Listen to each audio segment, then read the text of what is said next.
Venciste la muerte, nos diste vida en ti. Venciste la muerte, nos diste vida en ti. Nos diste vida en ti.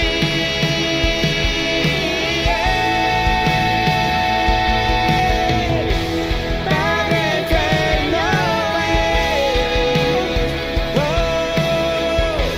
victorioso eres.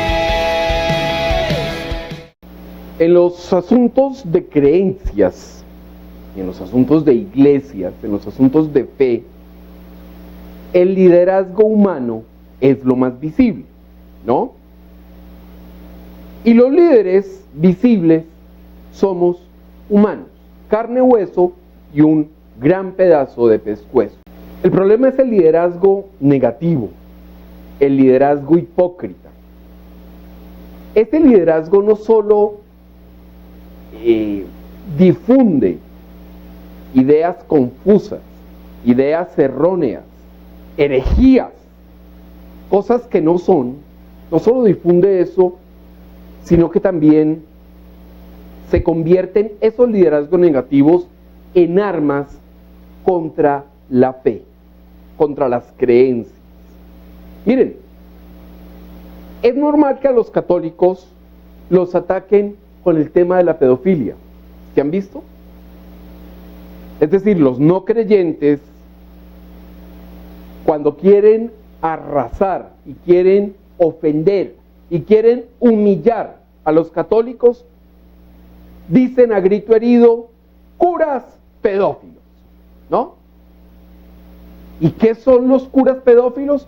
Son unos líderes negativos, unos líderes hipócritas que hicieron y cometieron abusos contra unos niños, contra muchos niños, ¿sí? Y algunos protestantes incluso se unen a esos gritos, ¿no? Porque si hay algo claro es que pareciera que la mayor ambición de los protestantes pareciera que es no parecernos a los católicos, ¿no? Bueno, entonces algunos protestantes también les gritan curas pedófilos y les gritan idólatras y otra cantidad de cosas. Es normal que a nosotros los protestantes nos ataquen con los diezmos, ¿no? Entonces los no creyentes, algunos católicos, gritan: ¡tontos! Ustedes han sido estafados. Sus pastores son negociantes de la fe, ¿no? Bueno, entonces fíjense que las armas surgen de los liderazgos negativos e hipócritas. Por ejemplo, en la Iglesia Católica, el tema de los líderes que cometieron el abuso de la pedofilia. En el protestantismo, ¿no?, tenemos el tema de los negociantes de la fe, que no ponen iglesias al servicio del Señor Jesucristo, que no están al servicio del Señor Jesucristo, sino de sus cuentas bancarias. Entonces las armas surgen de liderazgos que recurrieron a ocultar las aberraciones, de los liderazgos que se enriquecen a partir de la necesidad espiritual. Lo cierto es que protestantes y católicos tenemos liderazgos humanos, ¿no? Por eso, al cuestionar los liderazgos, es necesario primero mirar la viga en el ojo propio. No puedo ir atacando a los católicos cuando hay vigas enormes en nosotros los protestantes. Y los católicos no pueden andar criticando y señalando y atacándonos a los protestantes sin ver que también tienen unas vigas enormes en sus propias iglesias. Miren, nosotros los protestantes solo 2 cosas en el último año, ¿no? El pastor, entre comillas, en Barranquilla o en el departamento del Atlántico en Colombia, que dijo que el mundo se acababa. Eso sí, la gente vendió todas sus cosas, se quedó en la ruina y finalmente, hoy casi un mes después, más de un mes después, el mundo sigue y no se ha acabado. Pero ahora, más recientemente, hay un escándalo que ha sacudido al protestantismo y a la mayoría de denominaciones. Un hombre muy prestigioso, predicador, apologeta. Apologética significa defensa de la fe, ¿no? Él murió el año pasado. Y él era líder de un ministerio sumamente importante en el mundo. Era reconocido, era aplaudido, leían sus libros, sus escritos, un artículo de él era inmediatamente difundido de una manera masiva.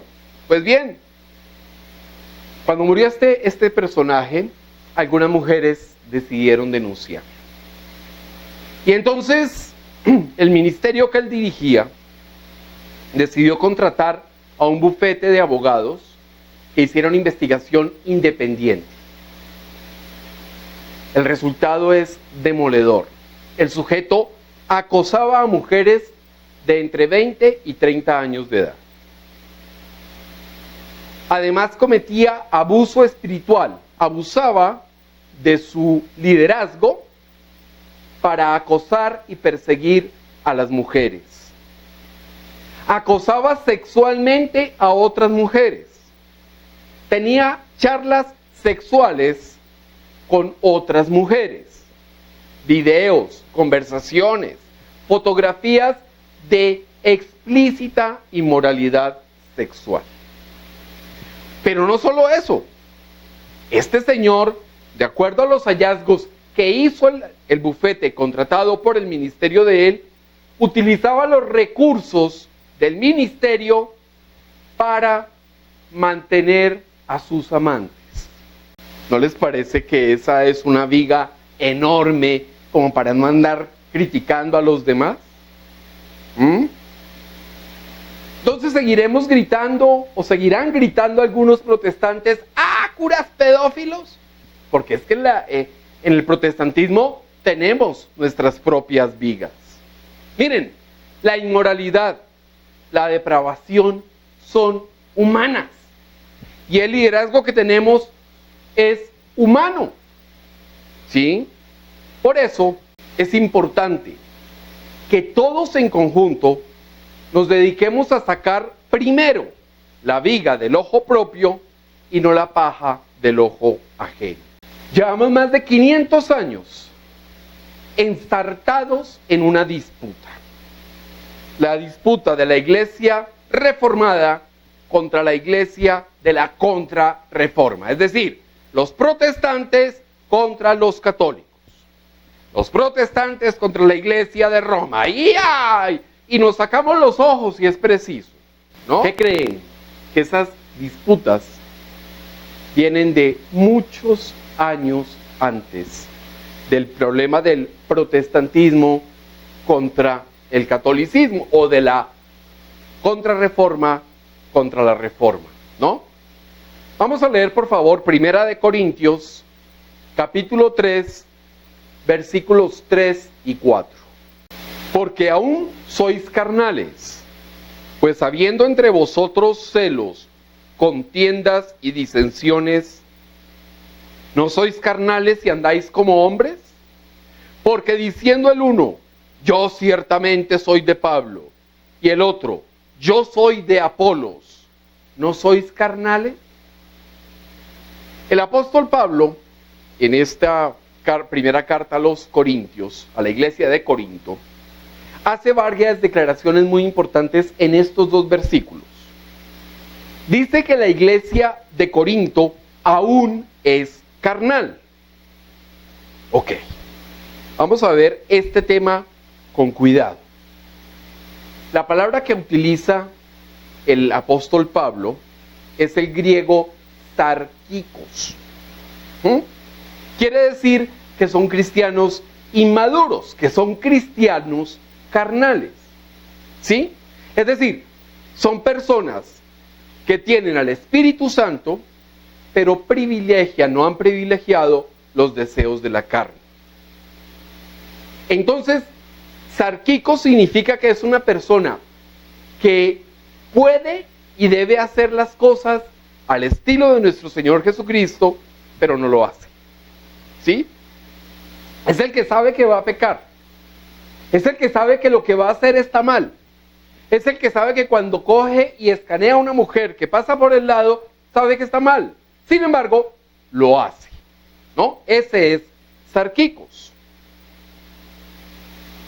En cambio, sarkinos, el griego sarkinos, es un ser hecho de carne, ¿no?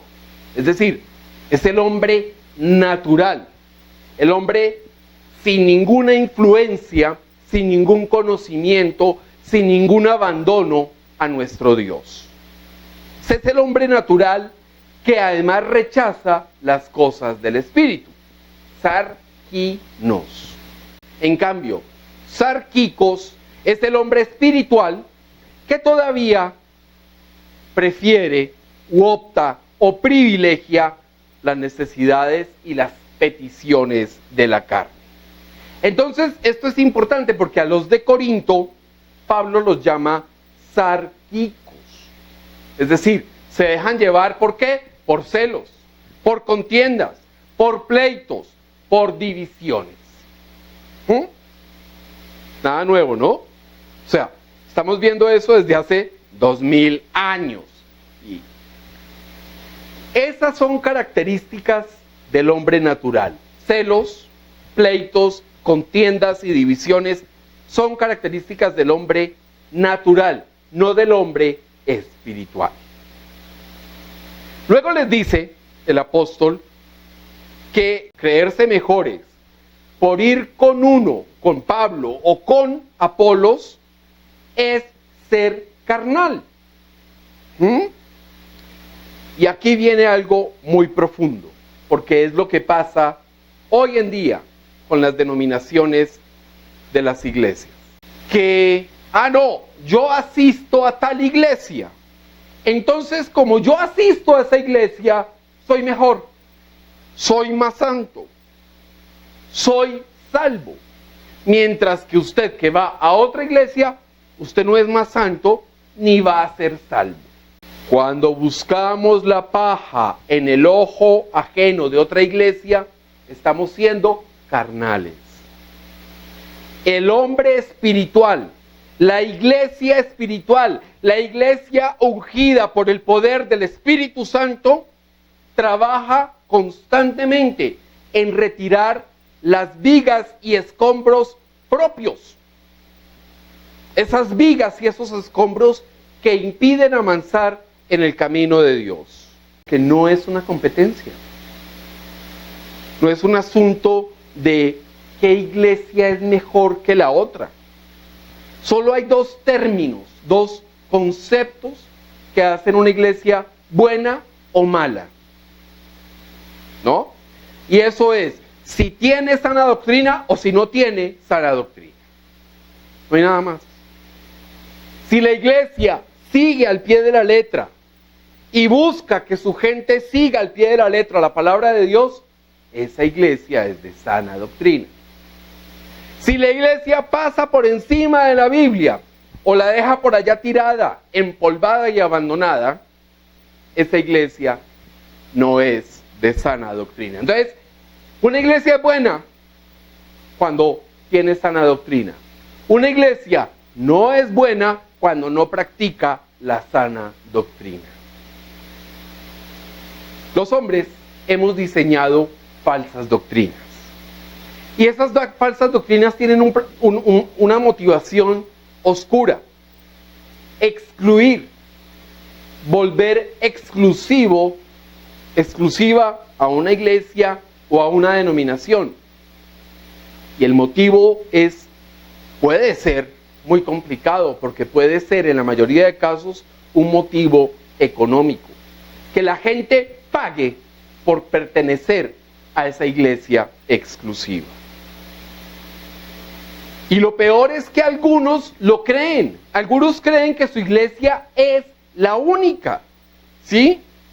Algunos creen y juran que solo a través de su iglesia logran la salvación. Que no hay ninguna otra iglesia en ninguna otra parte del mundo que permita alcanzar la salvación. Eso, por desgracia, para ellos es antibíblico. Es decir, el que cree que solo a través de su iglesia logra alcanzar la salvación, no conoce la palabra de Dios. Y les garantizo entonces que ahí hay un problema en el liderazgo, porque no están siguiendo la sana doctrina y no están conociendo y dando a conocer la palabra de Dios. Fijémonos también en algo muy importante en estos dos versículos. Pablo les dice carnales no solo a los seguidores de Apolos, también les dice carnales a sus propios simpatizantes. De hecho, fíjense la madurez de Pablo. Pablo no es amable con su club de fans. Al contrario, porque si fuera amable con su club de simpatizantes, sería un liderazgo humano y carnal, ¿no? Entonces, ay, son mis simpatizantes, qué pena si los ofendo, no me entra el diezmo, no me entra la ofrenda, ay no, yo no los toco, no los ofendo, ¿sí? No, Pablo no se mide, les dice carnales, les dice inmaduros, ¿sí? Es decir, si Pablo viviera en este momento diría, envuélvanse papel periódico a ver si maduran, porque realmente sí eran muy inmaduros. Si fuera amable, Pablo se estaría dejando seducir por halagos, por el poder y por la vanidad, no por la verdad. Pero el liderazgo efectivo y espiritual es el que hace quitar la viga, ¿no? Es el que les dice, ay, miren, dejen de tontear con eso de somos los de Apolos y somos los de Pablo y somos los de Cefas. Eso no importa, ¿sí? Quiten la viga. El liderazgo efectivo, el liderazgo maduro, el liderazgo realmente espiritual es el que dice, mire, tenemos este problema, mire, tenemos un líder que fue ampliamente reconocido en el mundo y miren toda la aberración que tenía oculta, ¿sí? El liderazgo efectivo es el que hace que miremos nuestros errores antes de ponernos a juzgar los errores ajenos. Entonces la contienda entre la iglesia de la Reforma y la de la Contrarreforma es eso, una situación del cristiano carnal, de un cristianismo inmaduro. Es que sigue al Papa y no al pastor tal, entonces no sirve. Ah, no, es que sigue al pastor tal,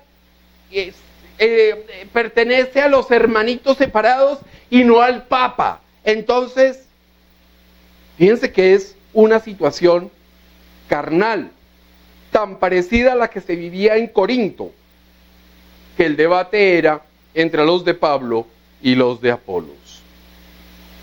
Vamos a leer, por favor, Primera de Corintios, capítulo 3, versículos del 5 al 7. ¿Qué pues es Pablo y qué es Apolos? Servidores por medio de los cuales habéis creído. Y eso según lo que a cada uno concedió el Señor. Yo planté, Apolos regó, pero el crecimiento lo ha dado Dios. Así que ni el que planta es algo, ni el que riega, sino Dios que da el crecimiento. Miren, yo no creo que la iglesia que Dios me ha encargado pastorear sea la mejor iglesia del mundo y sus alrededores, que eso quede claro. No creo que la iglesia que me han puesto, que Dios me ha entregado, sea la única vía de salvación, excluyendo a las demás. ¿Sí? Porque voy a ser abusivo para los términos católicos. ¿Qué es el Papa o qué soy yo como pastor? ¿Y por qué soy abusivo? Porque me estoy poniendo en la misma línea del Papa, ¿no? Para nosotros los protestantes, sí, podría ser una comparación más o menos o tal. Pero lo cierto es que, ¿qué es el Papa o qué soy yo? Somos simples líderes.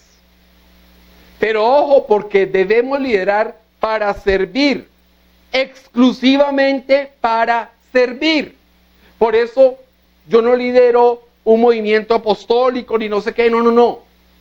Yo lidero, gracias a Dios, un ministerio. Y la palabra ministerio es de servicio, de servir, de ser sirviente. Esa es mi función, servir. Pablo dice que él plantó y Apolos regó. Cada quien ha tenido y tiene una misión en la obra del Señor. Sin embargo, y esto es lo único importante, el crecimiento de nosotros espiritualmente es dado exclusivamente por Dios. No por nosotros, no por ningún humano, no por ningún líder hay crecimiento. El crecimiento viene exclusivamente de Dios.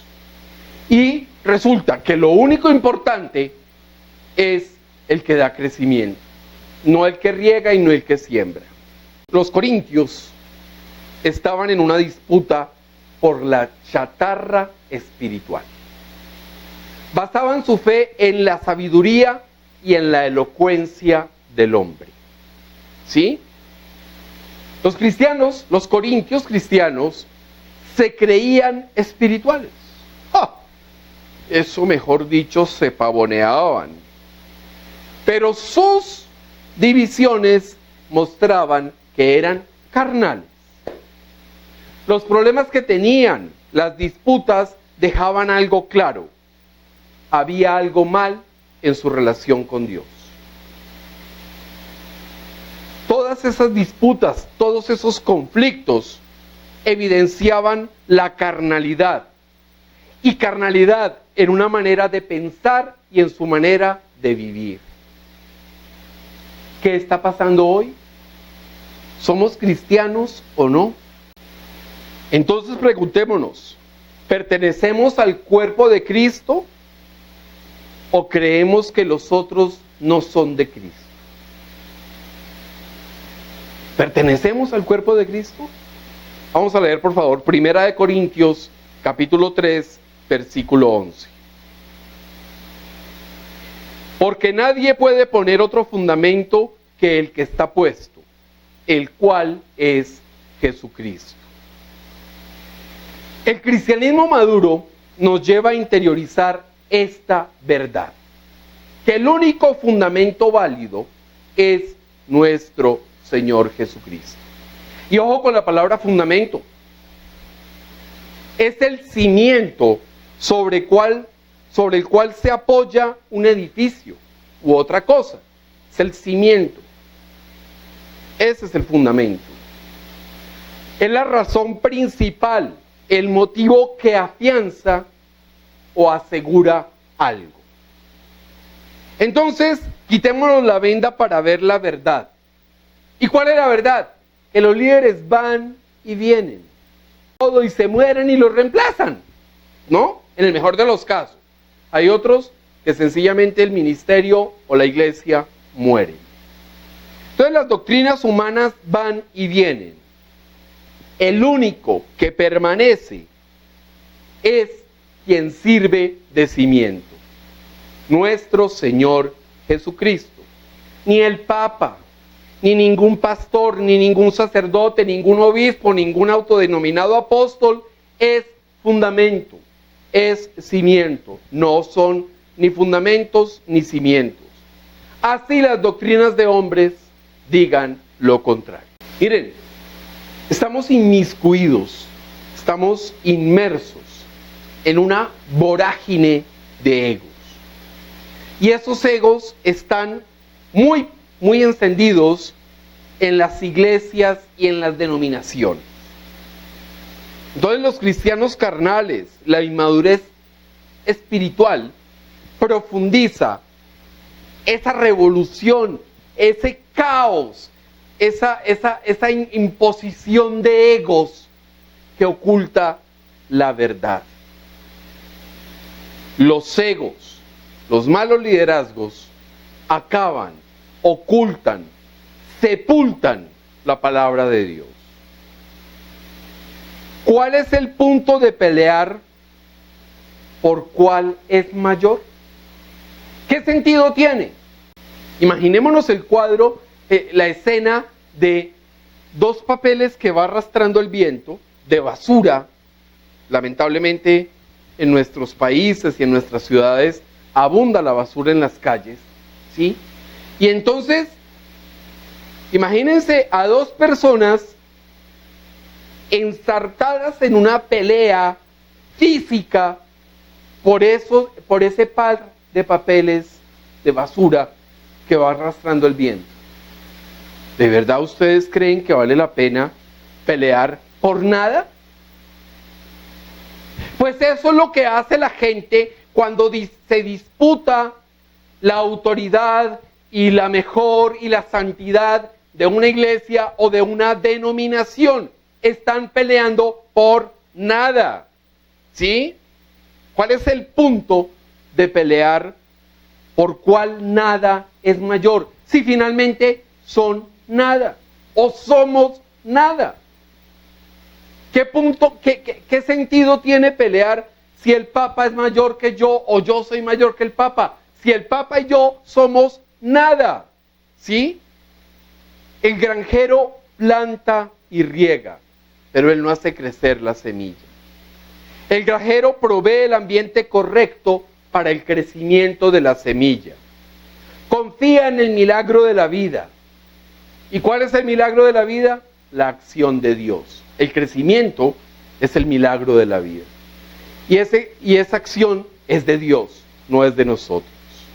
Pero al entrar en pleitos y divisiones, también olvidamos algo muy importante. Que reformados y contrarreformados estamos en el mismo equipo. Somos cristianos con dogmas, doctrinas y pecados similares. Somos cristianos con algunos dogmas, algunas doctrinas y algunos pecados diferentes. Los que lideramos, tanto la reformada como la contrarreformada, no somos especiales ni somos santos. No hay nada que nos haga dignos de ser obreros del Señor. Absolutamente nada. Estamos aquí liderando únicamente por la gracia de Dios. Entonces, esas disputas son una tontería. Vamos a leer, por favor, 1 Corintios, capítulo 3, versículos 18 y 19. Nadie se engañe a sí mismo. Si alguno entre vosotros se cree sabio en este siglo, hágase ignorante, para que llegue a ser sabio. Porque la sabiduría de este mundo es insensatez para con Dios. Pues escrito está, Él prende a los sabios en la astucia de ellos.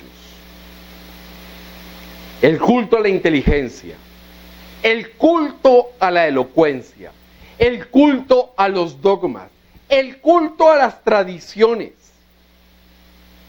Eso es señalado por Pablo como algo muy inconveniente.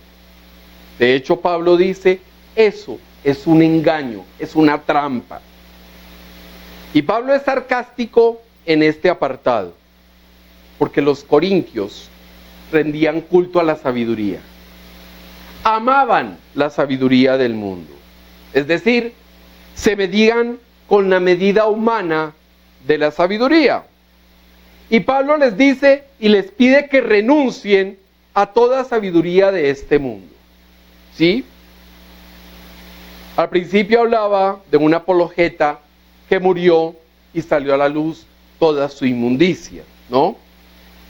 Este hombre gozaba de gran prestigio, era tenido por inteligente y elocuente, ¿no? Justo lo que los corintios elogiaban y a lo que le rendían culto hace 2000 años.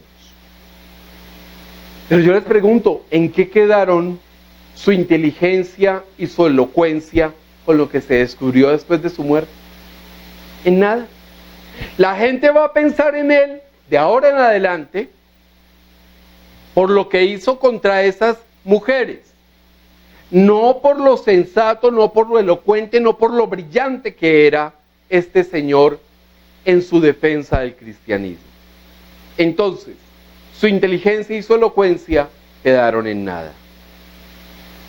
Lo mismo pasa en algunas denominaciones.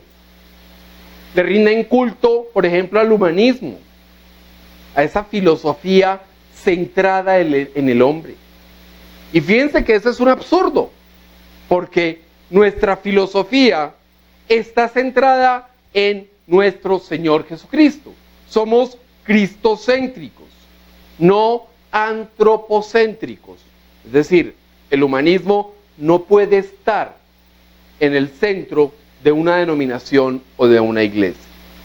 Miren, falsas doctrinas como la teología de la liberación o la teología de la prosperidad, que es, digamos, la respuesta a la teología de la liberación. La teología de la liberación dice, más o menos, no, el centro de nuestra vida no es Dios, no es el Señor Jesucristo, son los pobres. Y la teología de la prosperidad dice, no son los pobres, tampoco es Jesucristo. La teología de la prosperidad propone que el centro de de nuestras vidas sea la prosperidad, la riqueza. Hemos sido creados para ser prósperos, hemos sido creados para chantajear a Dios. La respuesta de la iglesia reformada a la teología de la liberación, que es de la iglesia de la contrarreforma, son aberraciones teológicas. Y entonces, el humanismo, las falsas doctrinas, son sabiduría del mundo. Quien no milita en esas falacias, ¿no? Quien no milita en la teología de la liberación o en la teología de la prosperidad, pues es considerado por el mundo como ignorante. Y entonces lo que Pablo propone es justamente eso, que anhelemos que nos llamen ignorantes. Ese es un privilegio, dice Pablo, porque la única sabiduría que sirve, que necesitamos, es la verdad, es la palabra de Dios. Aquí está la fuente de sabiduría. No en doctrinas, no en dogmas, no en nada de eso. Lo demás es enredarnos en pleitos y divisiones de egos y vanidad. Miren, ninguna religión salva. Ninguna denominación salva. Ningún pastor, ningún papa, ningún sacerdote, ninguno salva. Ninguna doctrina de hombres salva. El único que salva es nuestro Señor Jesucristo. Y nuestro Señor Jesucristo no es una religión, porque el Señor Jesucristo no vino acá a imponer unos rituales, unas creencias, unos procesos, unos dogmas. No, el Señor Jesucristo vino a cumplir una misión, darnos salvación a través de su sacrificio. Él dio la vida para rescatarnos, ¿no? Él es quien resucitó, quien venció a la muerte y ahora está en el trono. Él no es una religión. Él es un modelo de conducta. En Cristo no hay sabiduría de los hombres. ¿Y por qué? Porque la sabiduría de los hombres es insignificante, es pequeña. Jesucristo es la verdad. Y es la demostración del poder y del amor de Dios. Entonces, dejemos de lado los pleitos, las divisiones, porque tenemos que trabajar. Mientras todavía podamos, llevemos la luz. Fijémonos en las coincidencias, en los elementos que nos unen y no en los elementos que nos separan.